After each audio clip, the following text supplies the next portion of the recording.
Good morning, Dharma friends. Theruvan Saranai. Let us begin by paying homage with deep gratitude to our noble friend and Kalyana Mitra, Buddhothpado and Mahanse. Having transcended personhood, he guides others to see the Dharma within themselves, enabling an inner transformation that leads beyond the notion of self. Through this rare guidance, we are invited not just to believe, but to observe and realize the truth through our own experience. For more than 5 years, he has tirelessly served by expounding over 12,000 sermons for the welfare of those seeking liberation. We offer our heartfelt appreciation for this compassionate effort to illuminate the path shown by the Buddha. May he be blessed with a long life and good health. Aibo Veva and Peruan San. So, we've been talking about how this mind is created moment to moment. Mind is the thought you have right now. Whatever the attention lands on right now, that is the mind, that is your world. In that thought, in that single thought, it assumes the so-called world exists and the self observing it exists.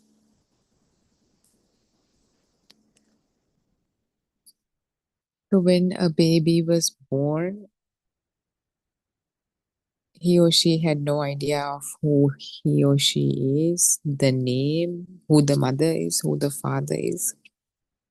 As the baby is introduced to these labels in the forms of sounds, whatever the images the baby was able to see. The baby was able to see, hear, smell, taste, touch, all right. But baby didn't have the mind, the thoughts to identify things with. Baby couldn't identify anything. That's why every baby, we have to teach them who their mother is, who their father is, what the colors are. Like a blank sheet of paper. Everything needs to be taught. And as the baby grows,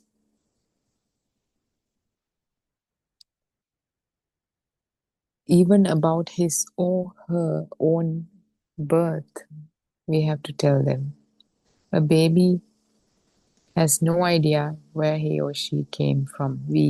If you have children, if you have nephews, nieces, you know, they would question, Mommy, where did I come from? And then the mother will say, the God gave you, or you came in a basket, or whatever you tell your babies about as the story, or you were brought from the hospital, you came from your mommy's tummy, whatever the story you tell about the birth of the child.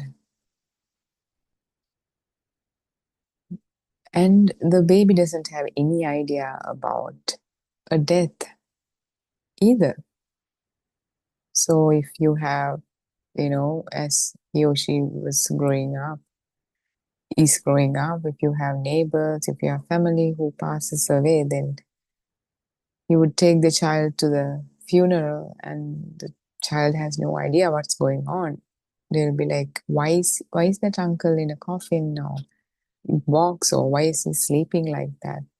Then you have to explain in the form of, you're giving more labels, a label called death, and based on what the baby sees, the coffin, and then baby learns what a coffin is, another label in the form of a sound, an image entangled with sound, like we've been discussing. And there's a mental image for the death now, and the sound death. Sometimes when the parents pass away at an early age, at a young age of these children, sometimes they play in the funeral home or at the service. They just play. They have no idea what happened. They have no idea as to the gravity of what happened as we think of death. The baby doesn't know her own mother passed away. You've seen in Sri Lankan funerals, the children of the deceased play under the same coffin because they have not been introduced to these ideas and labels, the thoughts. So let's say a child's mother passed away, and with time the child realizes that the mother hasn't come, she hasn't seen the mother in a long time. Now more ideas settle in. Death means something after which the person who dies doesn't return. And the child looks for the mother, try to call them, asks if we can call them. So child learns there's no place that they went, they were buried in a coffin. And people tell, you usually get sick and die. It's a painful experience. And now more ideas about how painful the death is. And with slowly but surely, everything is attached to death. Every kind of pain is attached to the pain. If you don't take care of it, illness, sickness, injuries, wounds, accidents can lead to death. So the mother never returned after that day, after the day of the funeral, which the child learned newly about. The child learns they're not never going to return. You're going to lose them forever. And it's a painful experience. And this too can happen to me, the so-called me. The child learned about the so-called self. Now the child has a self. We talked about that. If that's a thought that's been taken, if that is my mother, if that is my father, if that is my bag, there should be a self in here to whom seeing happens, hearing happens, smelling, tasting, touch happens. Now this self was born, brought from the hospital, that is what the birth is, and can also die at an unexpected moment. Any pain, any accident can lead to death, and after that you never return.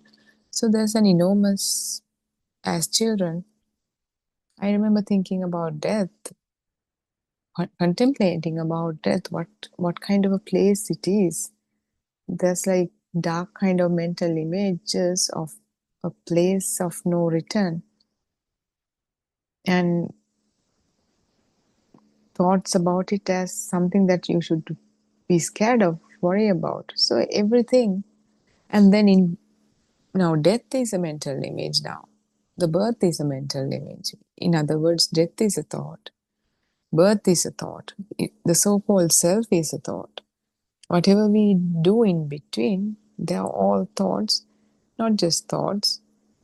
A single thought that comes alive, that arises in the moment, in this moment. We talked about there's no other moment. The past, you think about in this moment without ever having to leave the chair you're sitting on. The future is another thought you're thinking about while sitting on the same chair without even having to leave the chair. We are assuming these places exist, past as some sort of a location, some sort of a idea of a place in the past that you can revisit through thoughts, future as something in a distant future. These mental images shape the experience and the expansive experience. As you understand that these are and were nothing but a single thought in the moment.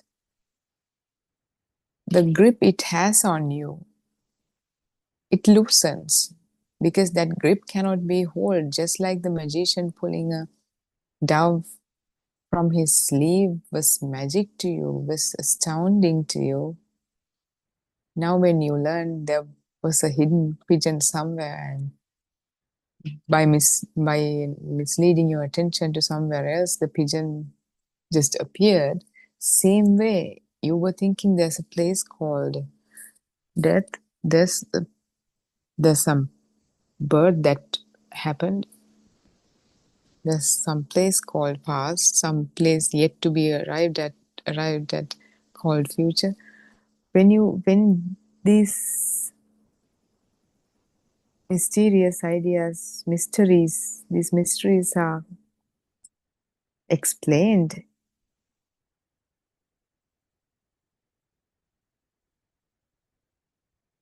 well, you take it in the form of knowledge first. Intellectually, you understand it, but it goes far beyond being an intellectual knowledge. It becomes your experiential knowing as you pay attention to your own thoughts to investigate how your own thoughts work. If you can remember, now as we talk about these things, if you can revisit your earliest memories about death, your earliest memories about birth, you will see that it had nothing to do with the real birth or real death.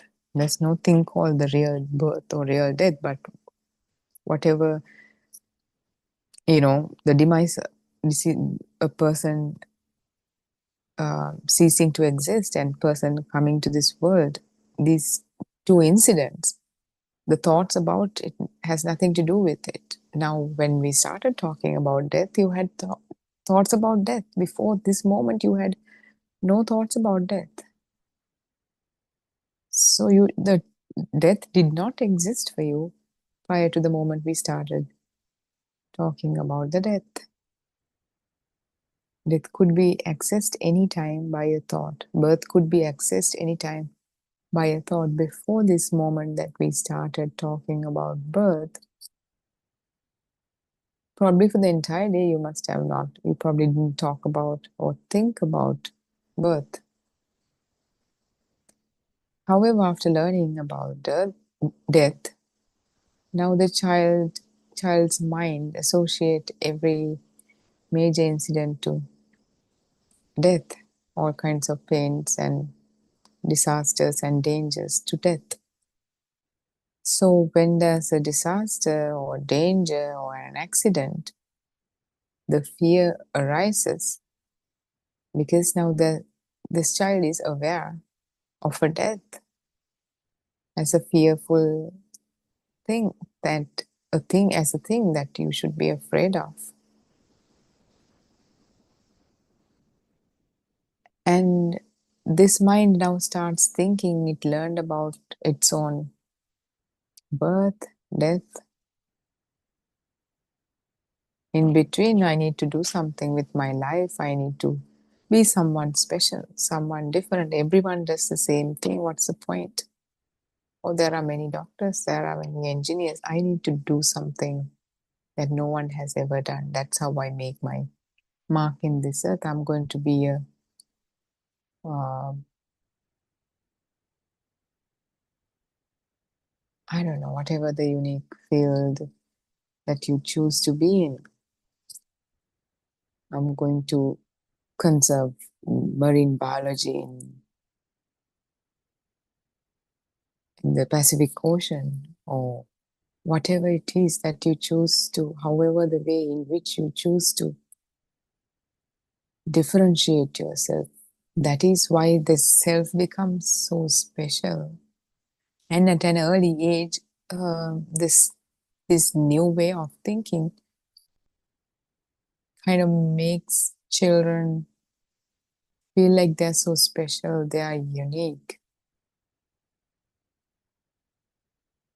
There's nothing wrong with that, but it's also adding to the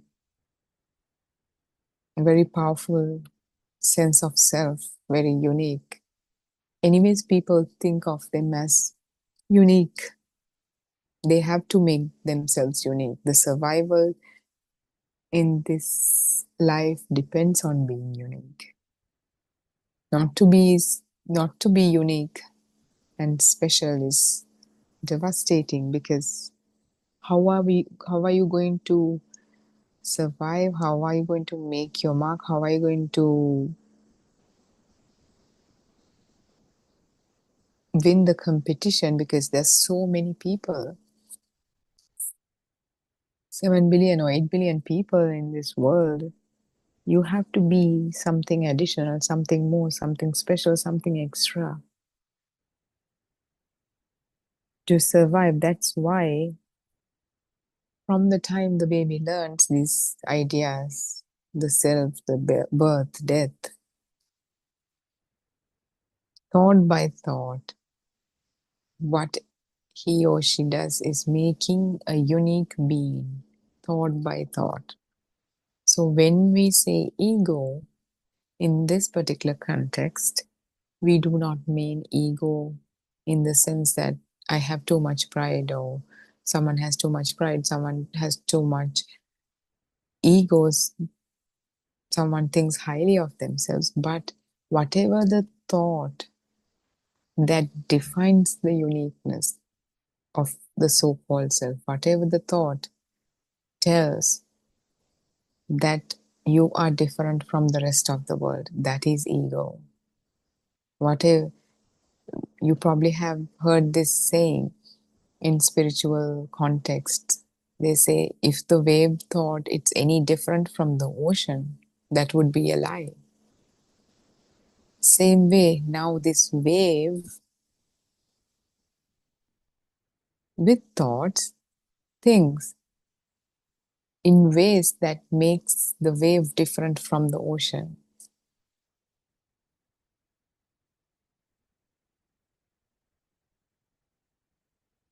So if you think,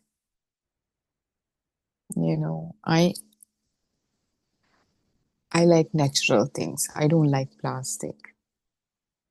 Yeah, there's a sense of change making you different from others.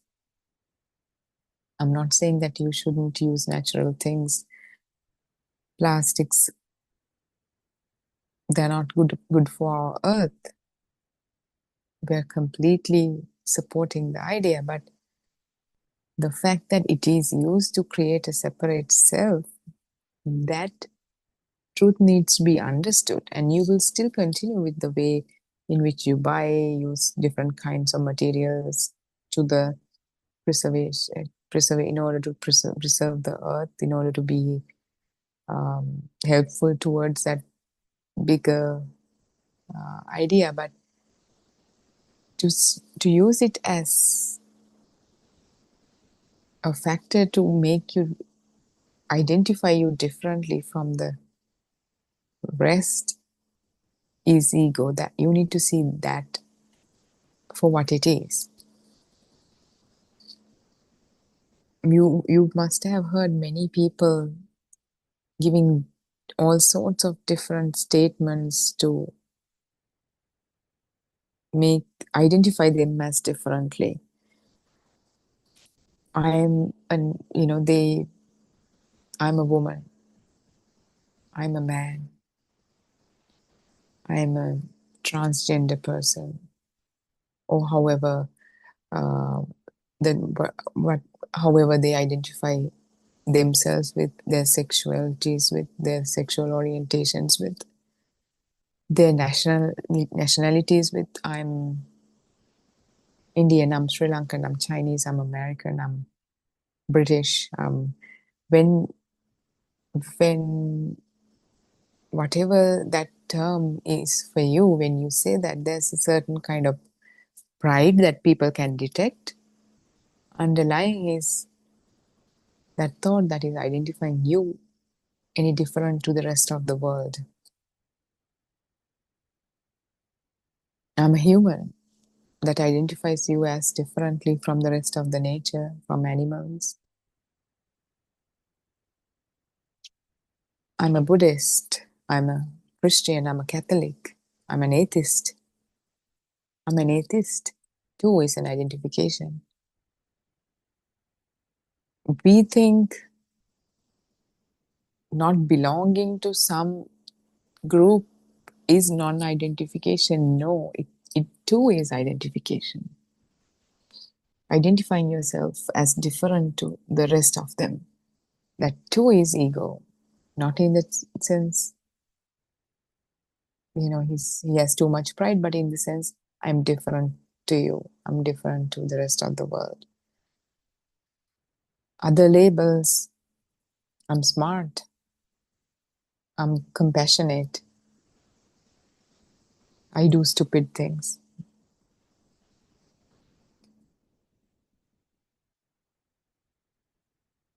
There's some, uh, there may be some truth to these statements. We are not disputing that. But to think of a non existent self, this truth runs much deeper than that kind of truth. Because if you think you're smart, that's with respect to the absolute truth. Being smart or not smart, or this is whole part of the process, part of the system. Some animals are smart, some animals are not. There are stupid deers and smart deers, stupid cats and smart cats, stupid dogs and smart dogs, whatever. There are different brain capacities, intellectual capacities amongst humans, no doubt about it. But to identify a self and make it the identifying factor is creating an ego using thoughts. Thoughts do not exist. Where do thoughts exist? If you, whatever you think about yourself, if you, do you look around, what can you see? Do you see walls, roofs, floors? Whatever you think about yourself, are they in the walls you see? Are they in the roofs you see? Are they in the floors you see? Are they in the furniture you see? Are they in the air you see? It's a mental construct. You cannot attribute a physical location to it. The mind cannot be given a physical location. That is the most beautiful thing about the mind. That's why a lot of people have difficulty explaining the mind, because mind is whatever you hear is the mind, whatever you see is the mind, whatever you smell is the mind, whatever you touch is the mind, whatever you feel is the mind, whatever your thoughts that run through your mind right now, that is your mind. Whatever you think about the past right now, that's your mind. Whatever you think about right now in the future, about the future, that is your mind. So there's no form, there's no shape, there's no location, there's no physical appearance that we can attribute to. Mind takes many forms. Yet, the thoughts we think with belongs to a duality, and it always expects a duality. So when they say mind, we won't, because why we can't understand the mind is we want it for the mind, our idea of the mind, or whatever we learn new about the mind, to fit into some box we expect, fit into some shape that we had from how the mind should be, what the mind should be. Mind is mind has the quality of duality, meaning what you call the chair. The baby didn't have a chair. Baby only had the visual image of the so-called chair, visual image of what an adult would call a chair. That image, baby was given the sound chair, chair, chair, chair, chair. That sound got entangled with that image, and baby now has an Baby now has a thought about a chair. Now, even when the baby leaves the place where the chair is, baby can now think about the chair. Maybe takes a mental image with him or her about a chair. The moment when we say chair, it means there is a chair. Also, the fact that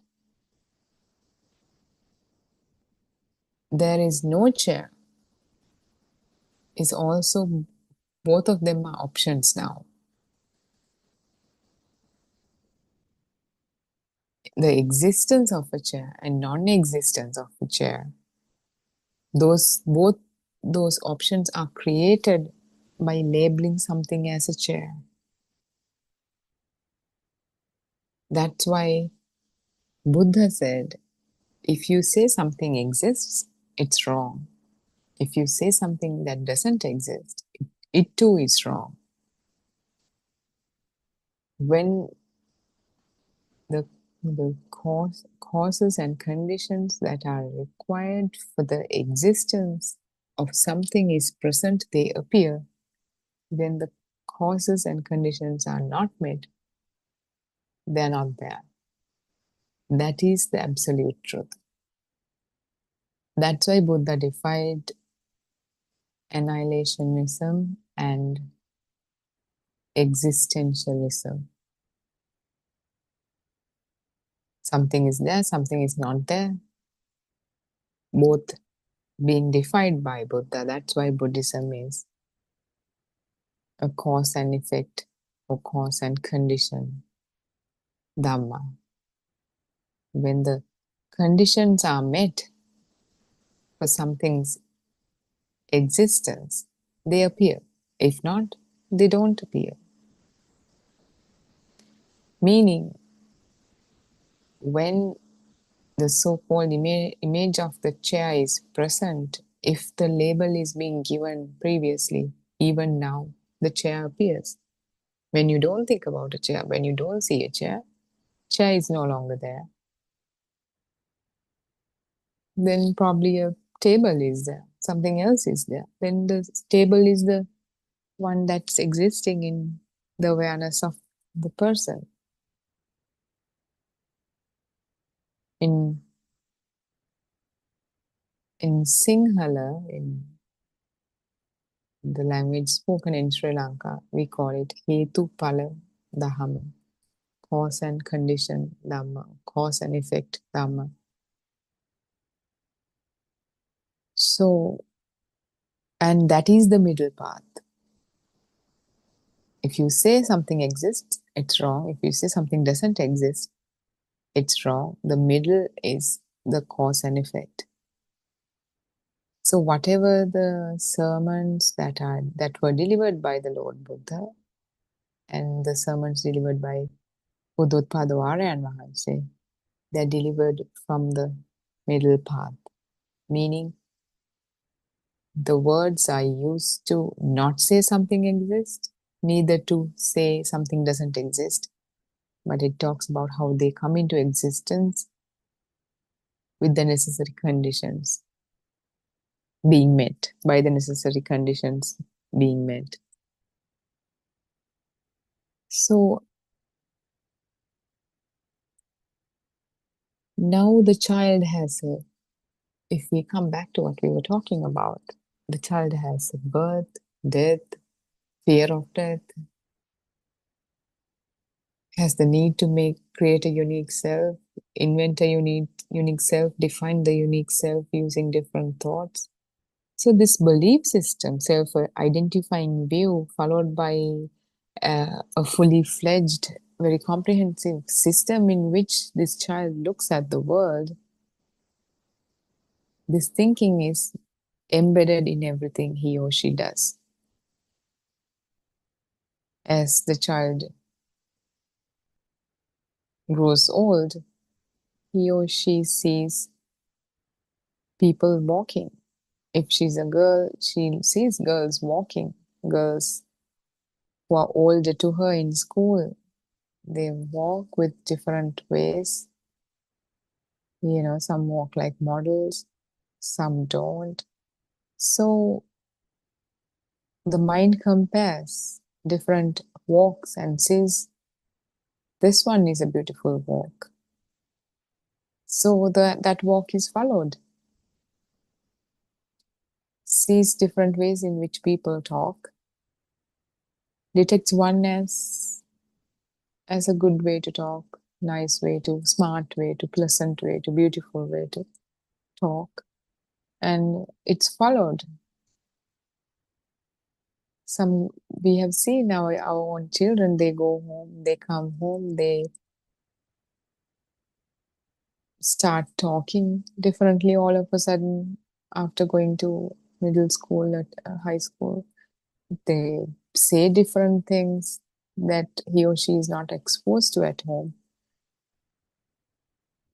you know uh, so we think we identify them as, their personality is developing, being developed.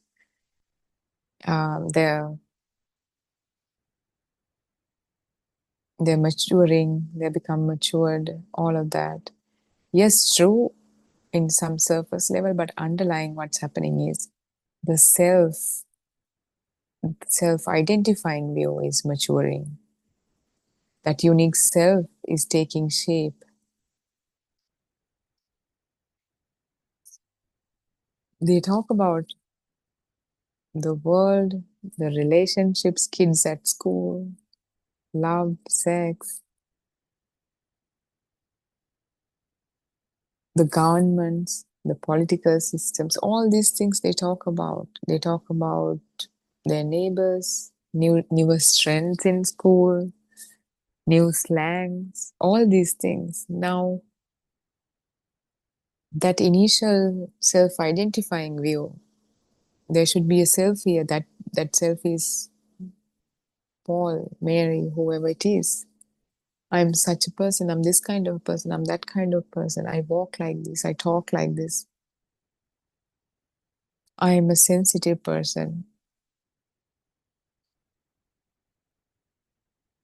Hmm.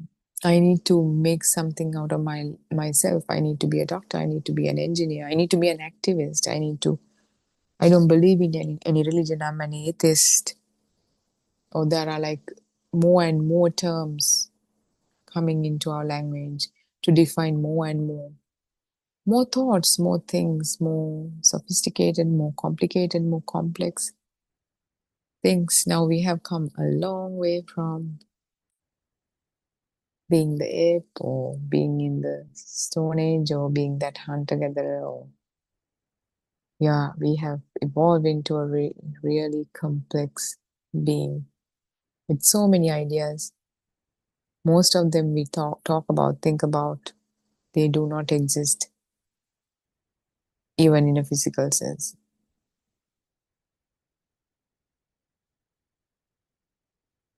We go through our days thinking so many things. There's an alarm that goes off, the sound, as soon as that sound is heard, there's a thought that comes. Oh, the alarm, I have to get up, I have to go to work, I have to get ready for this meeting, I have to go to the bank. The list comes, the body wakes up, I need to get ready, I need to brush my mouth. The body goes into that activated mode, brushes the teeth, goes to the shower, take a bath, come out of the shower, you know, get ready, get some breakfast, make some coffee, get some breakfast. The body, makes the coffee. The breakfast is taken while scrolling on the phone. Take the keys, go to the car, take your bag, drive. While driving, thinking about other things that needs to be done. The day goes, how the day goes. underlying all that, all these activities, there's a thought: I am doing this, I am doing that, I am going to work, I'm going to go to my car, now I'm going to go drive to this location, I'm going to go from there and drop my kid off, whatever you do. That thought, I'm doing this, I'm going to do this, I'm going to do that, I'm going to get there, I'm going to talk to this person, I'm going to make a call. This is now that has become a habit now. That self-identifying belief system is reinforced every time these thoughts are created through this thought generator called the mind. If you take another step kind of back and start contemplating, the alarm goes off, there's a thought, oh, it's time to wake up, I need to do this, do that, do that. And the body walks to the bathroom or washroom, restroom, whatever it is. Um, Meanwhile, there's no thought as to I should keep my first foot, then the right foot, and then the left foot. I should move my hands a certain way. It goes to the body consciousness goes to the bathroom, takes the toothbrush, put a certain amount, specific amount of toothpaste onto it. There's no decision making process involved, active decision making process involved. I should squeeze this much. I should stop now. Should I squeeze more? Or should I squeeze less? I should have squeezed less? Or whatever it is. There's nothing like that. And the brush is put inside the mouth, and there's no thought process or decision making process as to how much I should brush. Should I reach that corner or should I stop halfway through? You're thinking about mind is thinking about something else. Sometimes you have no idea you are even done brushing your teeth. You're like, oh, last night the movie I watched or the fight I had with my wife, the mind is in that. The brushing happens. Nobody does it. It's just a process. It's how this nature unravels through the so-called self. But the thinking says, I'm brushing my teeth. So if you can see this clearly, there's a clear distinction here. Whatever we think we do throughout the day is something that's happening through this so-called self. Just like flowers bloom in the jungle and pollen, there's pollination that takes place. Nobody's doing pollination. And then the flower matures into a fruit, and the fruit matures and it falls on the floor or taken by the wind to a far location, and that fruit deteriorates, the seed becomes another plant, and that grows, that takes nutrition from earth, grow towards the sun, so it gets more sunlight and there's more food for the tree, there's more photosynthesis. Nobody is doing it, yet the tree knows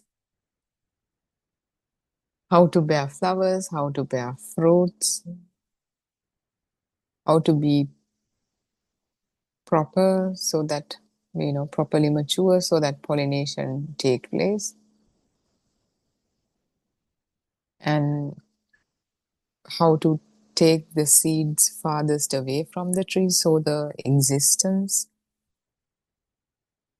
the propagation is ensured. Nobody told the tree how to do it. There's a certain kind of an intelligence, but even that is a term we give. That is how the nature operates, making sure it's survival from one generation to another. That's visible in the trees, that's visible in the animals, that's visible in the humans. survival, existence, propagation. They're all basic biological qualities about life on Earth. Because we have this sophisticated mind, we label it as I'm doing this. When we know especially women have a hormonal period, a cycle, there's a fertile period during which the hormones are more active, and that system is there to ensure that there's the conceiving of a child happens. So there are um, certain feelings around this cycle to facilitate that process. So they find a suitable partner. It seems like they're finding a suitable partner, but it's nobody's doing. It's like how pollination happens. And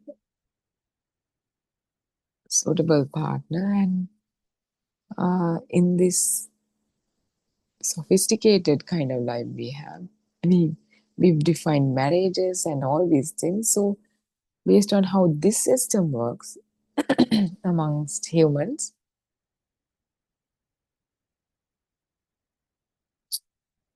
the activities are manifested through the humans that are required for the mating process to ensure the life moves on, the next generation, to ensure there's a next generation and next generation and next generation. Is there any, if you see this, you will see that all the humans are in one unique way or another. This is what they're doing. They're born, they grow up, they become adults, they find, so they date, they they love, they get married, they have kids, they take care of their kids, they make sure the kids are old enough to find their own partners and start a family and have more kids. So you could have the grandest wedding, you could have the very low profile wedding, you could have your children going to the best schools, or another person could have their children going to um, not so privileged sort of a school, but the function is the same. How it's sugar coated is the difference. How you sugarcoat it, how you look at it, how you operate is this. The difference is the self-identifying view. How unique, how ambitious, with thoughts, how you have set,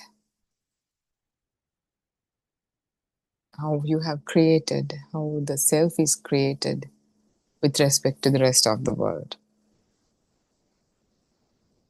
Other than that, we are still the same animal. One would see through this, but would not have any means to understand and realize the absolute truth. But he or she will throw, okay, what's the point in this life? We're born, we become older, we get married, we have more children, we get into, get loans, buy a house, buy a vehicle. And our children do the same. What is the purpose of this life? Someone might think. And that person might be like, okay, I'm not going to get into this rat race. I'm going to do something good for the world, or I'm going to dedicate myself for a bigger purpose. Even then, that's also differentiating the so called self using thoughts in a different way. Okay, there's some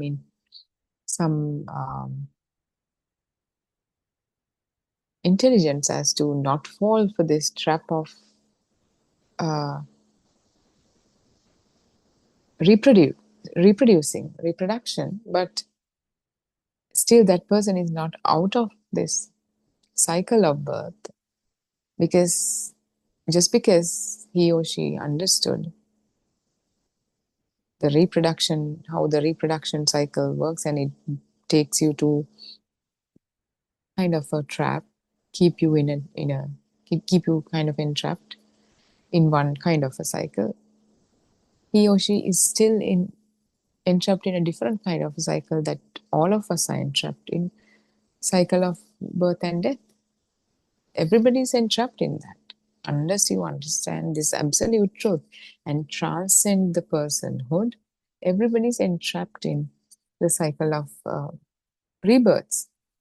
We call it sansaric cycle, um, samsara, cycle of rebirth, cycle of death and birth. All these words are there. But you are born, you're reborn, you're born, you live a certain period of time, you die, you're reborn. We don't know who or how. But some people say, okay, reborn part, you can't see. When you're dead, you're dead. You don't know. We don't know. Nobody can come from death and tell us, okay, I was here and now I'm born again or whatever. Mm, we don't know that for a fact. From time to time, we would hear somebody would talk about something, and we're not ready to listen to that. We've heard lots of scientific experiments about near-death experiences. We are not ready to hear about that. Uh, we've heard a lot of psychologists talk about and using regression therapy, deep hypnosis, to go to past life, past regression, and that this kind of uh, area. There's research about it, but we are not ready to listen to it. Uh, but we are not ready to question our beliefs either. Just because we reject some account, some data, some scientific evidence, doesn't mean we have a better solution. We are just as helpless as people who are confused by these accounts too, without knowing the absolute truth, because all we have is some relative truth and bunch of beliefs that we believe about ourselves, how the world operates, beliefs about how the political systems, societies, and birth and death and after death, how they operate. So when we say circle of rebirths, circle of birth and death, you probably don't understand. Probably it seems like some mystical thing, some superficial thing. We understand where you're coming from. We have respect for that, but just bear it in a corner of your mind. Do not accept it. Do not reject it. Let's go through our investigation and our exploration. And if it sits with your own direct knowing, take it. If not, you don't have to. We are not trying to add another belief system to your shelf of beliefs. This has to be your own truth. Buddha said, come and see for yourself. If you can see, good. If you can't see, good. Uh, not every flower blooms at the same time. Some flowers bloom in the summer, some near spring, some near end of summer. So every flower has its own time. So this probably isn't your time yet. But if you see it, then you can continue with this. You will see for yourself how cycle of birth is a real thing. So now we have pseudo self, we have a self-identifying identifying a belief called a self, and every experience is attached to that self using thoughts. I'm doing this, I'm doing that, I'm such a person, all that. But in reality, what is there is just a system in operation. Because of the mind, that system has a whole story. If you're watching a baseball match or a cricket match or whatever it is, you will hear the commentator saying, explaining every move of every batsman, every bowler, everything. You probably have listened to her. You probably have heard people saying voices in my head. People think voices in the head are different to yourself. They're coming from some external entity or something. But these voices in the head, it's also that same mind. If you keep quiet and if you can say your full name in mind, I am so and so, no words uttered in the mind, you will hear a sound,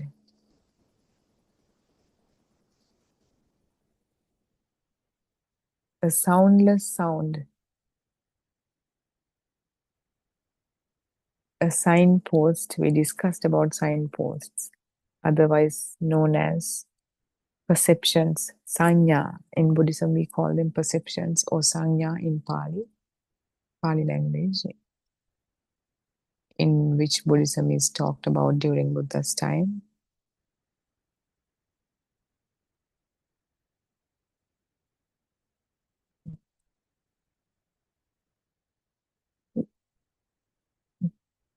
In general, we call it Pali, but the written language is called Pali. The spoken language is called Magadhi, I believe, but that's a different thing. In general, we just call it Pali because everyone can relate to it. Pali word is sanya, or in English we call it perception. We said how a signpost directing you towards New York, that is New York, green and white board on highways you will see, or whatever the name of your city is is not the same thing as New York itself. A board about New York is not the same thing as New York itself. A thought about myself is not the same thing as myself. A thought about an elephant is not the same thing. It's not the same thing as the elephant itself. So you say, so these are all signposts. Elephant is a signpost. Perception, sanya. You say, I am so and so with your mouth closed. There's a sound. So that your name is a signpost. Perception. You will see this perception, the word we use here, perception, is not the same perception we use in general conversational English. This has a different meaning to it in this context. So try to understand it in that sense. So the perception, there are different kinds of perception: sound perception, image perception, smell perception, taste perception, touch perception, mental perceptions or thoughts. So the sound perception, when you kept quiet and said your name in your mind, that sound perception didn't have sounds, but you heard a sound. Nobody uttered a word. Similarly, image perception, when you think about democracy, you have some sort of a mental image, a perception, image perception about democracy. And that's a visual. Probably like a parliament, image of a parliament, bunch of people, well-dressed people, politicians, making decisions. Everybody's given an equal chance. That sort of, some sort of mental image that you have. That doesn't have democracy in it. It's a signpost. So, smell of a rose, when you smell it, imagine you're smelling a rose, sniffing a rose. There's no rose in it. There's no smell in it. It's just the experience.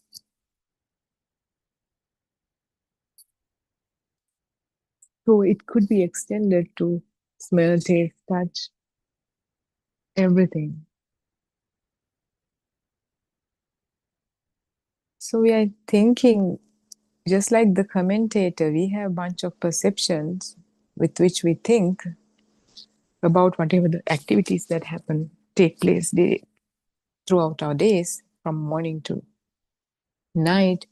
There's a commentator thinking with these perceptions that doesn't carry the information it is meant to carry.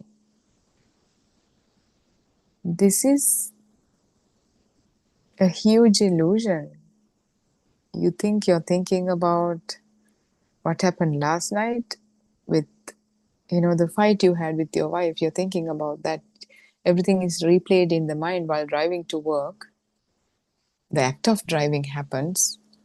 There's no thinking as to, there's practice, you would say there's muscle memory and all that. But even that being, even the first driving lessons, there's when you were given the driving lessons, when your father or whoever your instructor gave you driving lessons, he asked you to do something that was heard through sounds. The response was given. Instructions were followed. Nobody did it. But artificially, these thoughts were attached to the process. Oh, I am driving. I am taking lessons. I am learning. I'm doing better. I'm not doing good today. I did a poor job today. I have to do a better job yesterday, whatever it is. So everywhere it's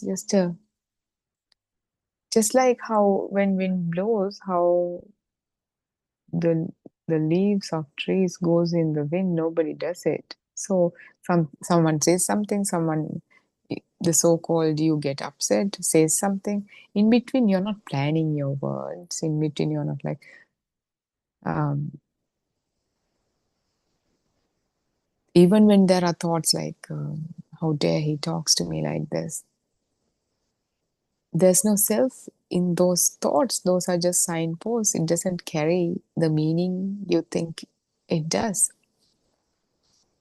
Just like the perception of an elephant doesn't carry an elephant.